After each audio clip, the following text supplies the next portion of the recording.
Welcome back, everybody. Another episode of the No Money Real Estate Podcast, but this is going to be a little bit different. I've got a really specific message that I want to share with everybody on how to start and scale a business. And I'm going to disclose to you the number one reason that most businesses fail. And I promise you, it's not what you think. Hey, my name's Kenda, and I'm a real estate investor. I want to welcome you to the No Money Real Estate Podcast. On this show, I'm going to interview elite level real estate investors from all over North America. And I'm going to help you to see one thing that all successful real estate investors have in common. They built their portfolios without using a dime of their own money. I've got a portfolio of $300 million in real estate. That includes resorts, apartment buildings, commercial buildings, and I built the entire portfolio without using a dime of my own money. Real estate is a business that anybody can get into, but the strategies that those tight real estate investors use to build massive portfolios have been kept secret for decades. Now, because of this show, I'm going to reveal them to you. So let's get started. Hey, listen, I got to tell you a little story. So I was on a long drive today. I went out to our Hay Bay Resort project. I had to take an appraiser out there, and I offered to drive the appraiser from Toronto to Napanee, which is about 2 hours one way. And he took me up on the offer, but I had no idea why he did. What it turned out was he was looking to get some private time with me to talk about how to scale his business, how to get his business growing and supercharge it. And it was really great. It was an amazing conversation. And I know Eddie won't mind me sharing this information with him because we talked about a lot to do with properly structuring a business and how to scale it. And as I was having this conversation with him, I thought, man, this is something I need to do a podcast episode about. This is something that can help anybody who's trying to scale a business right now. So if you're a small business owner, if you're somebody who is trying to make money in your own enterprise and you started a business and you had this really great idea that you could use to make money for your family and have a better life, and you started dreaming like that, but then you got into your business and it became a nightmare and it never reached its financial goals, or maybe you're stuck right in the middle of that right now, this might be some really important insights for you to hear. And if as a result of this episode you have more questions that you want to ask me about, then what I want you to do is just put the notes in the bottom, and I'll even do another podcast episode about whatever you ask. I'll definitely answer your questions. Now, of course, the reason that he was asking me these questions, it's because I've got something going here that you all know parts of because you follow me on the podcast or on my YouTube channel. But let me just kind of paint a picture of what I have my hands on right now. So I own a company called Cottage Dream Vacations. Cottage Dream Vacations is a company that I started 6 years ago. And it started out as a real estate training company and a short-term rental company. What I mean by that is I have a portfolio of 10 short-term rental cottages. And it's about to go to 14. In 2 weeks from now, we're going to be opening up 4 short-term rental apartments in the city of Whitby, Ontario. And we're running this business and we're making lots of money. Our training company is growing exponentially. We've got an amazing sales team here at the headquarters. And of course, we've got our short-term rentals that are making about $100,000 a month in income right now. But then I took it to the next level. We decided to start opening resorts. So I opened a new company called the Hay Bay Resort Company. We started building a resort at Hay Bay. And I have a general manager and an operations manager running that company. Then we opened up another company called the Lake St. Peter Resort. I have a general manager and an operations manager running that company. And we have another company that we ended up buying. It's a 45-year-old company called Canadian Hot Tubs. And we have a general manager running that company. And we have another company that owns a major gold mine in British Columbia. Are you getting the point of where I'm going with this? I own a lot of companies. We actually own 8 different companies right now. 3 of them are in revenue, are making a lot of money. 5 of them are developments that we're doing that are going to start making a lot of money. And the 8th company, at the time of this video, we're 1 week away from closing. We're buying an active real estate portfolio. We're buying an operating resort in Calabogie, Ontario, that I've already got the general manager who's going to run that resort. Now, I want to talk to you about how you can start a business and make sure that it scales and not to make the biggest mistake that kills most businesses. And I might have confused you right now, or you might think I'm going in a different direction. You might think I'm about to talk to you about hiring the right people to do the right things, which is a part of the puzzle. Because the way I scale businesses is I scale businesses in areas that I'm an expert in, that I know what I'm doing, but I always hire somebody smarter than me to run that company. And we work together, we partner together on it. But that's not what I want to talk about. Friends, did you know that every year in Canada, there are tens of thousands of new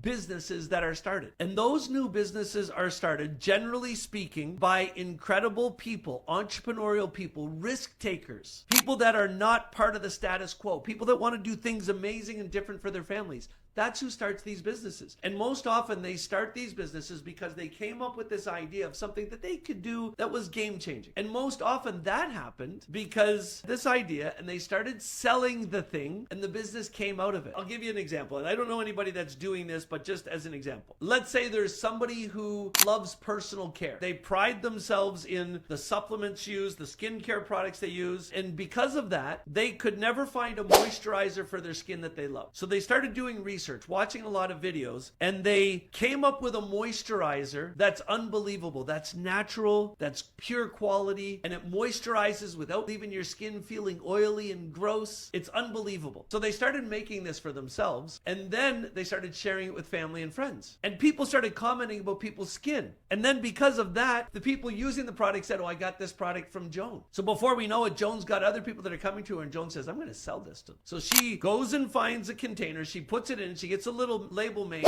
and she starts selling it to friends. And everybody's raving about it. So you know what Joan does next? Joan goes to a flea market and sets up a booth and sells a whole bunch of it. So then Joan says, well, if that moisturizer is working, what else can I do? Then she decides to create her own mascara, organic mascara. I'm using makeup and I don't even understand makeup. I certainly don't wear makeup, but you get the point, right? So they start to do this stuff and she starts selling more of it and it starts to explode. So then she goes and gets a little office and she hires people and she refines the process for selling the product. And then she hires more people. They keep making more product. But you know what happens? One day, Joan sits back and she realizes she's created a job for herself. And here's what happens. Expenses start growing, salaries start growing, and sales start slumping. And this trend carries on. Then she starts going to family and friends and asking to borrow money to keep her business open, to keep pursuing her dreams. Then she hears about Dragon's Den and she thinks she needs to get on that show. She tries to do that. She doesn't make it to Dragon's Den because she can't keep the doors open and she ends up losing everything because she runs out of money and she can't keep her business going. That scenario is the exact scenario that I want to bring your attention to right now because unfortunately, friends, that story I just told you is the story of thousands of businesses every year in Canada. They start with an amazing idea, they start making money, and then something happens and it becomes harder to make money. Expenses have ballooned and they run out of money and they have to shut down and they lose their dream. Now, if you're one of those people, I'm asking you right now, what happened in your business that your business fell apart? I know you've got an answer. Oh, the pandemic slowed down sales. The cost of the materials got bigger. I'm going to tell you the fucking answer for what happened in your business that you're not willing to admit. All I can think of in my mind right now is the chef that does the TikTok videos, and he says in these TikTok videos that he starts about cooking, he says, don't fuck it up. I'm going to tell you how fucked it up. I was having a conversation with my friend this morning in the car, and I said, listen, the biggest mistake that I see small business owners making when they start trying to scale a business is they stop selling. If you are the founder of a business, if you're starting a business on your own, the one thing that you have to remember and never, ever, ever forget is you are the salesperson. You are the best salesperson you're ever going to hire. Now, why am I telling you this? Because the reason most entrepreneurs and founders fuck up their businesses is because they really don't like selling. Nobody likes selling. And so as soon as they start to get some momentum, they start to do the things that don't make money. They start to do all the other things because it's more fun. They start to spend more time creating the products and managing customer service. And they stop selling. Don't stop selling. This is what was happening in my friend's business. And I said to Eddie, I said, if you want your business to scale, get back to selling. And he talked to me about AI is coming and AI is here. And I want to get into AI. I said, yeah, put yourself in a situation where you have to scale your business. If you're running a business today, this is a very, very serious message for anybody that runs a business. The CEO is responsible for two things, nothing else. The CEO is responsible for revenue and the CEO is responsible for expenses. Now, I know I oversimplified it by saying that. Some of you guys that have been running business for a while go, oh, no, that's not true. CEOs are responsible for so much more. Investor relations, procurement of supply, human resources, customer service, marketing. CEOs are responsible for all that shit. Bullshit. CEOs are responsible for two things, making money and limiting expenses. It's really what it comes down to. And if you're starting a business right now, or if you have a business that you're struggling in, make more fucking money. If you're starting a business, you have two responsibilities, creating revenue, managing expenses. Which do you think is more important when you're getting started? Or if you're going through a tough time right now, let me tell you, if you're having a hard time in a business and you're struggling, let me tell you how to answer it really quickly. Make more fucking money. Start selling again. If you're struggling in a business, go back to what you did to get yourself yourself excited in the first place and start doing that thing again. Start figuring out how to sell more. Hire a coach that can help you sell more shit. Sell more of whatever it is you're selling. Make more money. If you're in a business and you're making $25,000 a month and you got this great little enterprise, but you've been stuck at $25,000 a month for months, I guarantee you it's because you stopped doing the thing that you were doing when it was growing, that you stopped selling. Let me give you an example. Let's say you're running a little business now and you're making $50,000 a month and money's really tight and expenses are going and you're not getting things figured out. You don't have the money to do things. If suddenly you were making $100,000 a month,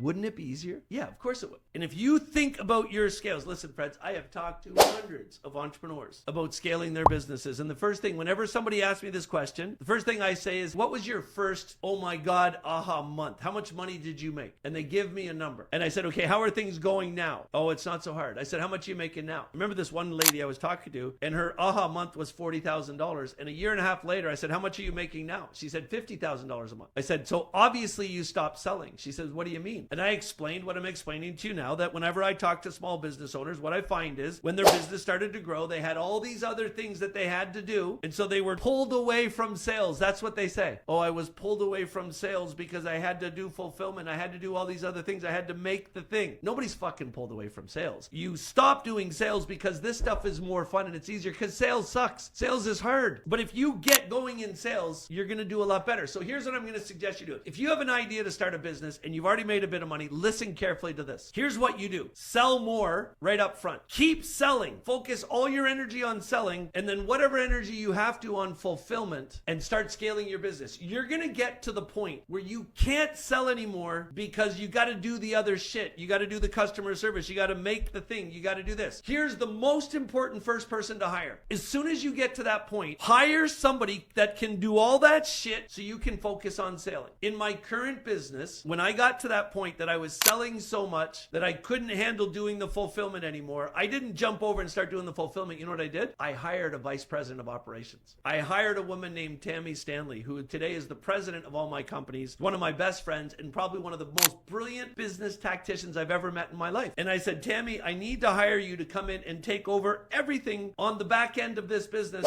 so I can keep selling. I need to keep selling. I need to keep focused on selling. So Tammy came in and started helping me. And I kept selling, and I was able to sell more now because Tammy's helping me with fulfillment. And then Tammy got really busy, and I was starting to help her now, and that told me it was time to hire the second person. I said, Tammy, who do we need to hire yet next? We had to hire a finance person to take care of all of the money, all the accounts payable, receivables, and all that stuff. And we hired the finance person so I could keep selling. But now I could sell more because we've extended Tammy's bandwidth, because that other person is now doing all the finance and all that stuff and keeps going. And we kept going. And then the next person we hired was a guy named Hassan, who's a marketing genius, because on the front end, I was doing all the marketing and everything too. So I could get him to do a bunch of the marketing so I could keep selling. So I'm the CEO of the company. I'm the founder. I own the biggest part of the company. I'm doing the sales. I'm going to keep driving the revenue. Now, when we got into resorts and development, the sales included fundraising. So I kept hiring other people. We got to the point today where we have 27 full-time employees and we have 37 contractors. We even have a sales team with a sales manager, and we do all that sales stuff to make life easier for everybody else. The most important piece of advice I want to give you is never stop selling. If you're going to start a small business, understand that you are the product. You are the salesperson. You're the best salesperson, and you're always going to be the best salesperson your company has. Don't want your business to fail and you want to succeed. Keep selling, and every time it gets really busy, hire somebody to do all the back end stuff for you, and keep building that team on the back end so you can keep selling, and you'll win. See you soon.